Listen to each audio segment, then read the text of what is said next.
Monsieur Sungadeda, vous présentez deux chevaux dans la course principale, Bouclet Top et Tandraji. Pouvez-vous élaborer sur leur chance aujourd'hui? Écoute, les deux chevaux sont bien. Le jockey, à un certain moment, était in two minds. Il ne savait pas quoi choisir, mais finalement, vu la forme actuelle de Tandraji, il a finalement choisi Tandraji. Et on a confié Bouclet Top à Zano Bardetti. Les deux sont bien, mais je pense que c'est une course très ouverte. Il faut faire très attention avec Memphis Mafia qui ne porte que 54 kilos. Et tu sais que le nouveau domine les anciens. Et si aujourd'hui on ne gagne pas des courses, c'est qu'on paye un peu le prix de n'avoir pas acheté. On a acheté 4, mais malheureusement, il n'y a que 2 qui sont en compétition, Bouclet Top et Superglue. Sarik tarde à entrer en action et Kemal Kavou a un problème. Bon, écoute, je crois que quand même, il n'y a pas je crois que Nordic Warrior est aussi dans une belle forme. Et on ne peut pas write off Recall to Life. Ce qui, je pense, avait suivi de trop près la dernière fois. Il faut oublier sa dernière course. Il avait gagné ses 3 précédentes courses avec autorité. Donc, pour moi, c'est une course assez ouverte. Et vous, personnellement, avez-vous une préférence pour Tandraji ou Bouclet Top? Oui, je ne vais pas encourager les joueurs de jouer. Je pense que nos chevaux sont overpriced.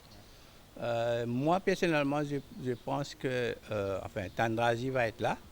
Mais je pense que Bouclet Top est maintenant plus, comment te dire, sur une distance beaucoup plus appropriée et qu'il me donne l'impression qu'il revient petit à petit à sa forme optimale.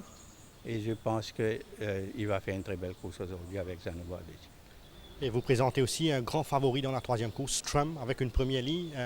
Le cheval peut-il renouer avec la victoire? Oui, écoute, avec la première ligne, là, ça change. Mais ça aussi, c'est une course très ouverte. Je crois que Cyrus, qui est un très bon entraîneur, n'a pas retiré son champion de kilomètres, Step to Fame, s'il n'avait pas confiance en Forteza. Cashload, je pense que est plus efficace sur 1000 mètres. Et sans oublier Actavela qui a battu Strom en venant de l'arrière à sa dernière sortie. Donc pour moi, encore une fois, c'est une course très ouverte. Franchement, je ne comprends pas ce prix de Ivan Manet pour Strom. Mais je dois dire aussi que Strom est mieux que la dernière fois avec sa première ligne. Il devrait être de l'arrivée, mais il n'y a pas de certitude dans cette course. Et qu'est-ce que peut s'attendre de Evergreen dans la quatrième? Evergreen, comme tu sais, il a tiré la 6e ligne. Beaucoup va dépendre du déroulement de la course, la physionomie de la course. Tu dépends ce que le gris de l'écurie Pedro va faire, parce que lui aussi a beaucoup de vitesse. Evergreen, malheureusement, n'est pas un cheval que tu dois retenir, donc il va courir dans son pas. Je crois que le cheval à battre dans cette course, pour moi, est Polar Palace, qui semble avoir retrouvé sa forme sud-africaine et tu sais qu'il a un très bon palmarès. Et Icta Tiger dans la première course?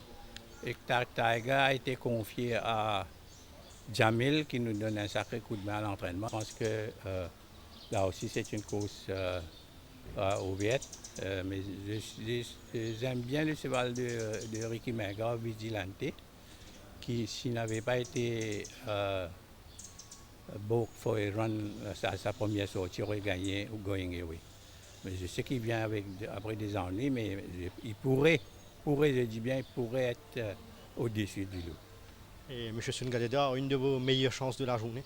Ben, il faut, avec sa première ligne, il faut que ce soit Strom, mais nous n'avons pas réellement de sens de première ordre. Je pense que parmi les aveugles, disons Strom et le One Eye.